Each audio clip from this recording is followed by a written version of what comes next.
চাওক, আলফাৰ এই যাত্ৰাটো কেতিয়াও বন্ধ নহয়। চৰকাৰেও বিচাৰে আলফাটো জীয়াই থাকে। এটা সমস্যা, এই আলফাক লৈ এতিয়া তাৰিখত ৰাজনীতিটো চলি থাকে। কোনোবাই বিচাৰে আলফাক শক্তিশালী হওক, কোনোবাই বিচাৰে আলফা দুৰ্বল হওক, কোনোবাই বিচাৰে আলফাটো ভাগ হওক। আলফা এতিয়া ৰাজনীতিৰ এটা অংক হৈ পৰিলে। গতিকে সেইকাৰণে ইয়াক শেষ কৰাটো সম্ভৱ নহয়।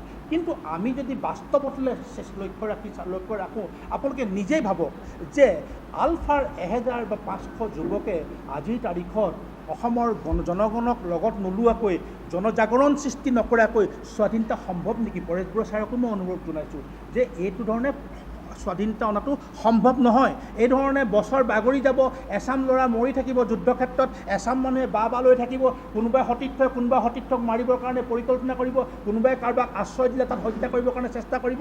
সেই এটা বিভীষিকাময় পৰিৱেশ সৃষ্টি হৈ থাকিব। গতিকে পৰেশ বৰুৱা মহাশয়ক মই অনুৰোধ জনাইছোঁ যে মহাশয়, আত্মনিৰ্ভৰশীলতাৰ যোগেদি, অৰ্থনৈতিক সংগ্ৰামৰ যোগেদিহে জাতিটো মুক্তি সম্ভৱ।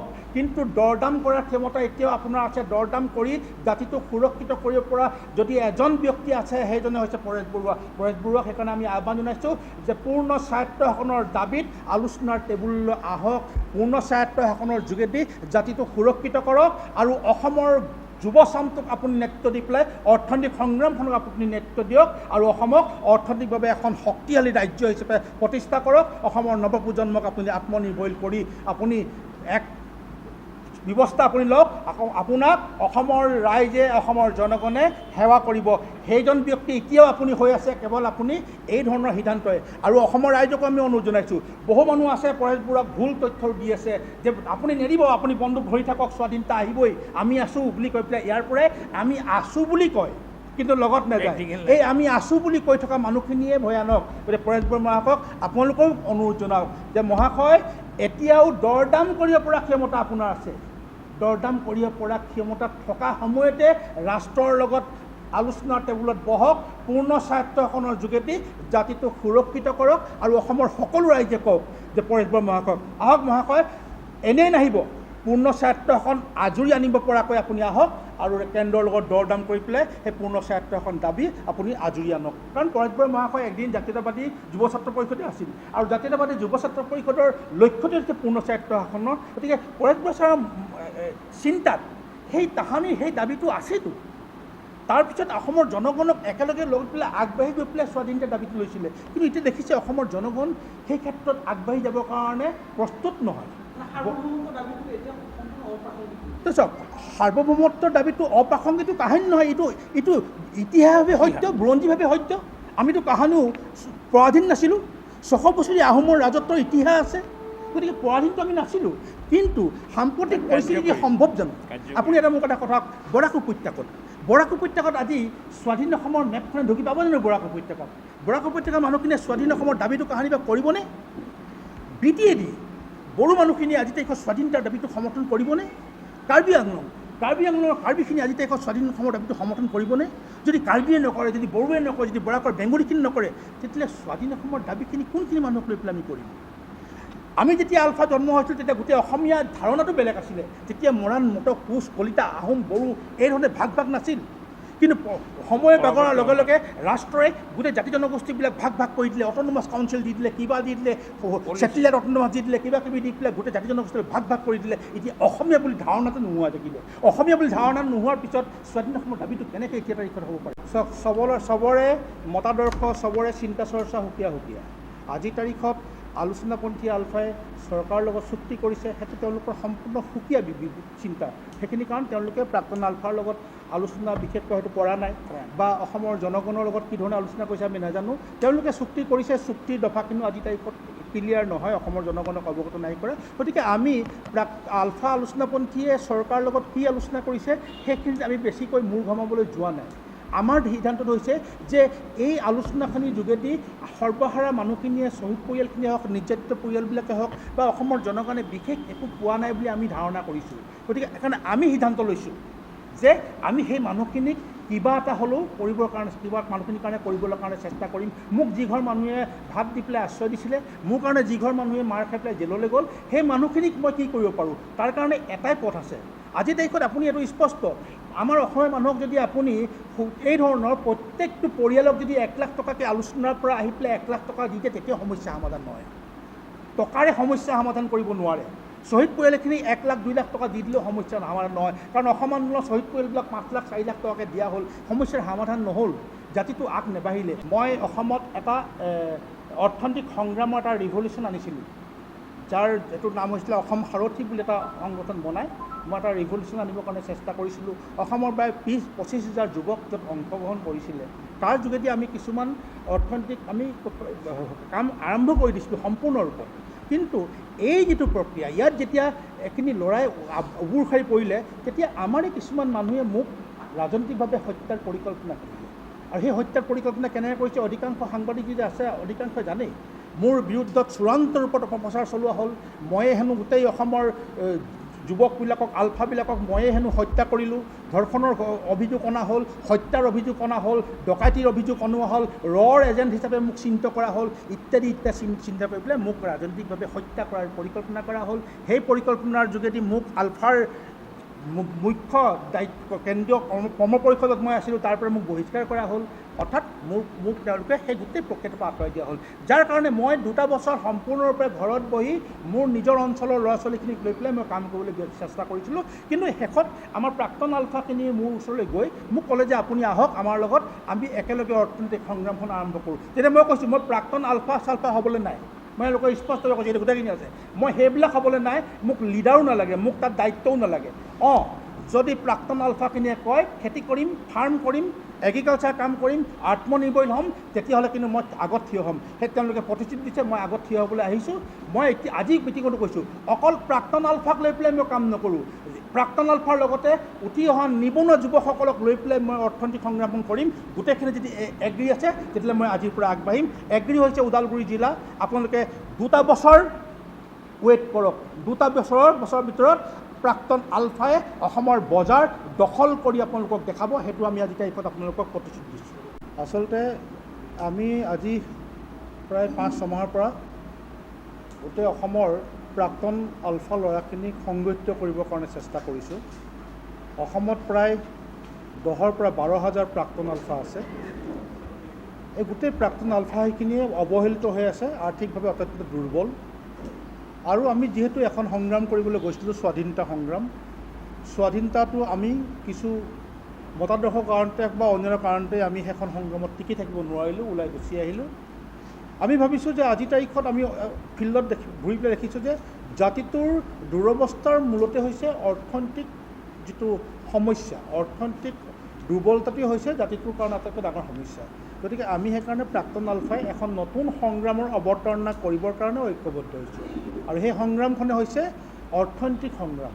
গতিকে আমি অসমৰ যুৱ প্ৰজন্মক, নতুনকৈ উঠি অহা চামটোক আমি প্ৰাক্তন আলফাখিনিয়ে একেলগে একেটা শাৰীত থিয় কৰাই কেনেকৈ আমি আত্মনিৰ্ভৰশীল হ'ব পাৰোঁ, এটা আত্মনিৰ্ভৰশীল জাতি প্ৰতিষ্ঠা কৰিব পাৰোঁ, সেই সংগ্ৰামখনত আমি অৱতীৰ্ণ হ'বৰ কাৰণে আগবাঢ়িছোঁ। তাৰ কাৰণে ইতিমধ্যে আমাৰ কেন্দ্ৰীয় সমিতি আছে। 23খন জিলাত আমি 23খন জিলা সমিতি বনাইছোঁ। আমি এখন কেন্দ্ৰীয় ছ'চাইটি বনাইছোঁ, কোঅপাৰেটিভ ছ'চাইটি, আৰু এই কেন্দ্ৰীয় কোঅপাৰেটিভ ছ'চাইটিৰ অধীনত 23খন জিলাত 23খন কোঅপাৰেটিভ থাকিব। 23খন কোঅপাৰেটিভে সেই জিলাবিলাকত যিবিলাক চৰকাৰী মাটি আছে, খালী মাটি আছে, সেই মাটিবিলাক চৰকাৰৰ পৰা বিচাৰি আমি তাত ফাৰ্মিং ছেক্টৰ কাম কৰিম, ফাৰ্ম খুলিম। সি ডায়েৰী ফাৰ্মেই হওক, কটাৰী ফাৰ্মেই হওক, পিগাৰী ফাৰ্মেই হওক, তাত আমি ফিচাৰীয়ে খুলিম বা অন্যান্য এগ্ৰিকালচাৰ কিছু কাম কৰাৰ প্লেনিং কৰিছোঁ। মহিলাসকলক লৈ পেলাই আমি এটা নাৰী বাহিনী বনোৱাৰ প্ৰস্তুত চলিছোঁ, যিটো নাৰী বাহিনীৰ কাম হ'ব অৰ্থনৈতিক স্বাৱলম্বিতাৰ কাৰণে কাম কৰা। তেওঁলোকে বিশেষকৈ হেণ্ডলুম ছেক্টৰত কাম কৰিব, গামোচা উৎপাদন হওক, অন্যান্য কাপোৰ উৎপাদনৰ যোগেদি অসমৰ মহিলাখিনিক কেনেকৈ এটা স্বাৱলম্বিতাৰ পথ দেখাব পৰা যায়, সেই কামখিনি কৰিব। গতিকে এতিয়াৰ পৰা আমি নিৰবিচ্ছিন্নভাৱে অৰ্থনৈতিক সংগ্ৰামখনত জড়িত হোৱাৰ চিন্তাখিনি কৰিছোঁ। তাৰ কাৰণে আমি অসম চৰকাৰৰ পৰা সহায় বিচাৰিছোঁ যে আমাৰ ল'ৰাখিনিক সহায় কৰক। তাৰ কাৰণে আমি সংবাদ মাধ্যমৰ পৰা সহায় বিচাৰিছোঁ। সংবাদ মাধ্যমে কথাখিনি অসমৰ জনগণক অৱগত কৰাওক যে আমি আমাৰ পিঠিত লাগি থকা এই চালফা নামৰ যিটো এটা শব্দ, সেই শব্দটোৰ পৰা আমি মুকলি হ'ব বিচাৰিছোঁ। মানে এনেকুৱা এটা ধাৰণা দি দিছে চালফা মানে যেনে এক আতংক, চালফা মানে যেনে এটা অপৰাধ, চালফা মানে যেন এখিনি দুৰ্ধৰ্ষ মানে সন্ত্ৰাসবাদী, তেনেকুৱা এটা ধাৰণা ইয়াত বিয়পাই দিয়া হৈছে। আপোনালোকে হয়তো নাজানিব 90 চনৰ আগলৈকে যিখিনি ল'ৰাই সংযুক্ত মুক্তিবাহিনী অসমত আছিলে, তাৰ যিখিনি ল'ৰাই ওলাই আহিলে অধিকাংশ ল'ৰাই অত্যন্ত সুশিক্ষিত। তাত মাষ্টাৰ ডিগ্ৰী ল'ৰা আছে, তাত ইঞ্জিনিয়াৰ ল'ৰা আছে, তাত ডক্টৰ আছে, তাত ইঞ্জিনিয়াৰ আছে। এনেকুৱা এচাম ল'ৰাই আলফালৈ গৈছিলে। কিহৰ কাৰণে গৈছিলে? ভাৰত ৰাষ্ট্ৰই কৰা অৱহেলাৰ কাৰণে তেওঁলোকে সহস্ৰ সংগ্ৰাম পথ লৈছিলে। আৰু ইয়াত যোৱা ল'ৰাখিনি ক'ৰ আছিলে? আছুৰ পৰা অহা ল'ৰা আছিলে, জাতীয়তাবাদী যুৱ ছাত্ৰ পৰিষদৰ পৰা অহা ল'ৰা আছিলে। আমিও আছু কৰি পেলাই আছুৰ চুক্তিৰ পিছত আমি সেই চুক্তিক বিৰোধাচন কৰি পেলাই আমি আলফাত অংশগ্ৰহণ কৰিছিলোঁ। গতিকে তেনেধৰণৰ জাতীয়তাবাদী চেণ্টিমেণ্ট থকা এইখিনি ল'ৰাই আছিলে। কিন্তু পৰৱৰ্তী পৰ্যায়ত কিবা মানে মতাদৰ্শগত কাৰণতে হওক বা ঘৰুৱা সমস্যাৰ কাৰণে হওক, 91 চনত ৰাষ্ট্ৰৰ ডিভাইড এণ্ড ৰুল পলিচিৰ কাৰণে হওক, 90 চনৰ পৰা ভাঙোন সৃষ্টি হ'ল, অধিকাংশ ল'ৰা ওলাই গুচি আহিলে। আৰু অহাৰ পিছত তাৰে এচাম ল'ৰাই, 100টাৰ ভিতৰত 5টা ল'ৰাই ৰাষ্ট্ৰৰ নিৰ্দেশত গুপ্ত হত্যা আৰম্ভ কৰিলে, সতীৰ্থ হত্যা আৰম্ভ কৰিলে, চিণ্ডিকেট আৰম্ভ কৰিলে, গুণ্ডাগিৰি আৰম্ভ কৰিলে। ফলত গোটেই 10,000 12,000 যুৱকে সেই বেয়া লেবেলখন পিঠিত ল'বলগীয়া হ'ল। গতিকে এতিয়া আমাৰ সন্তানবিলাকৰ কাৰণেও অসুবিধা হৈছে। মোৰ সন্তানটো যদি বাহিৰত ওলায়, এইটো ছালফাৰ পুতেক, বা মোৰ ল'ৰাটোকো কয় তোৰ বাপেৰটোচোন ছালফা।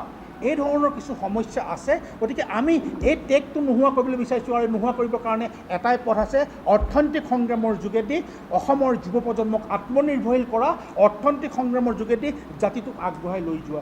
সেই কামখিনি কৰিবৰ কাৰণে আমি গোটেইখিনি ঐক্যবদ্ধ হৈছোঁ। গোটেই ডিষ্ট্ৰিক্টবিলাকত আমি মিটিং আৰম্ভ কৰিছোঁ। গতিকে আমাক ৰাইজৰ সহযোগিতা লাগে, আমাক অসম চৰকাৰৰ সহযোগিতা লাগে, আমাক অসমৰ বিভিন্ন পৰ্যায়ত থকা বিভাগীয় বিষয়াসকলৰ সহযোগিতা লাগে, যাতে আমি সেই সংগ্ৰামখনত আগবাঢ়ি যাব পাৰোঁ। ইয়াত আমি আপোনালোকেও কৈছোঁ, আহক আমি সকলোৱে জাতিটোৰ সুৰক্ষাৰ স্বাৰ্থত অৰ্থনৈতিক সংগ্ৰামখনত অন্তৰ্ভুক্ত হওঁ। আপুনি দেখিব অসম আন্দোলনৰ পৰাই হওক, আলফাৰ স্বাধীনতা সংগ্ৰামৰ লগত অসমীয়া যুৱকবিলাকে ছাত্ৰ অৱস্থাৰ পৰাই কেৱল সংগ্ৰাম কৰিবলৈ শিকিলে। সংগ্ৰাম কৰোঁতে আমি অৰ্থনৈতিক ক্ষেত্ৰখনৰ পৰা ওলাই গুচি আহিলোঁ। আজি মোৰ ঘৰৰ কিনাৰৰ দোকানখনৰ পৰা চাওক, পাণ দোকানখন চাওক, জোতাৰ মুচিৰ দোকানখন চাওক, চেলুনখন চাওক, গেলামাল দোকানটো চাওক, মাংসৰ বেপাৰীটো চাওক, দেখিব চাৰিওদিশে কেৱল অখিলঞ্জীয়া বা অনা অসমীয়াৰ গোটেই বজাৰ ব্যৱস্থাও তেওঁলোকৰ দখলত লৈ গ'ল। কাৰণ তেওঁলোকে, আমি সংগ্ৰাম কৰিলোঁ, ৰাস্তাত জয়া এখন ধ্বনি দিলোঁ, তেওঁলোকে বেপাৰ কৰিব লাগি গ'ল। গতিকে গোটেই বেপাৰ বাণিজ্য তেওঁলোকৰ হাতলৈ গুচি গ'ল। আমি আজি তাৰিখত তেওঁলোকৰ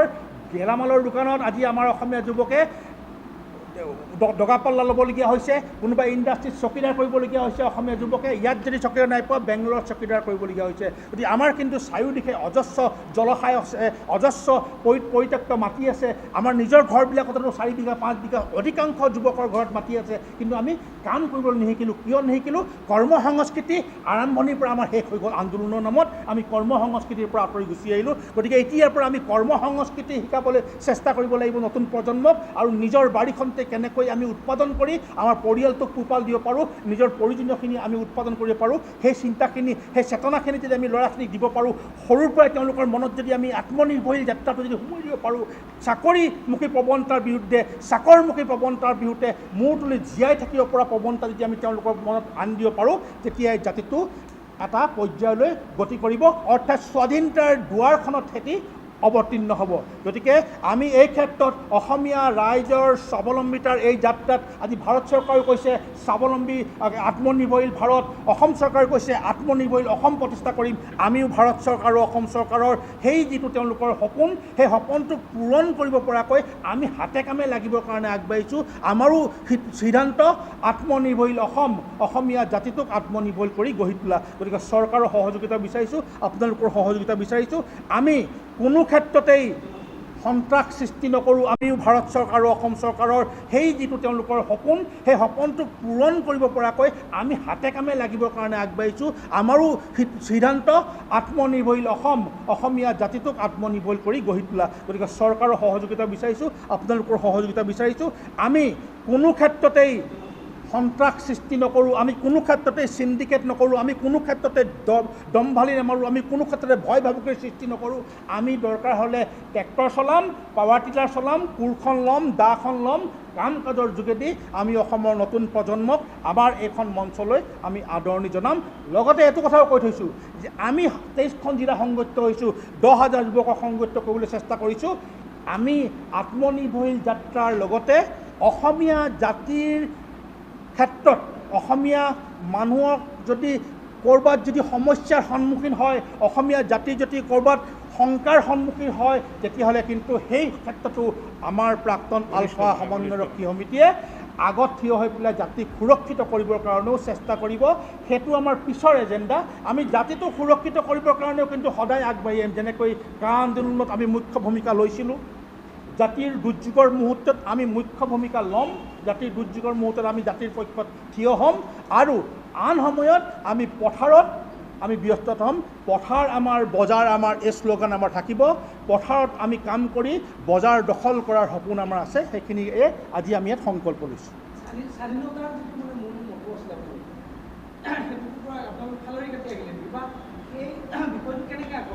চাওক, স্বাধীনতাৰ দাবীটোৰ পৰাটো আমি কাহানিকে ফালৰি কাটি আহিলোঁ। আমি অনুভৱ কৰিলোঁ যে জনজাগৰণ নহ'লে স্বাধীনতা সম্ভৱ নহয়। আপোনালোকে ভিয়েটনাম যুদ্ধ পাইছে,